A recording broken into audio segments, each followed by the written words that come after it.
Connecting a new device on Varo is a straightforward process. Follow these steps to ensure a successful connection. Step 1. Download the Varo app.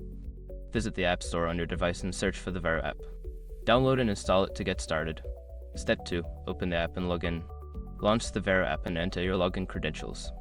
If you don't have an account, you will need to create one first. Step 3. Navigate to Device Settings. Once logged in, go to the Settings menu. Look for the section labeled Device Management or Connected Devices to manage your devices. Step 4. Add a new device. In the Device Management section, select the option to add a new device. Follow the prompts to enter any required information such as device type or identification. Step 5. Confirm connection. After entering the necessary details, confirm the connection.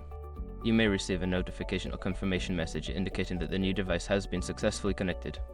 Now you are ready to use your new device with Varo. If you encounter any issues, refer to the help section in the app for further assistance.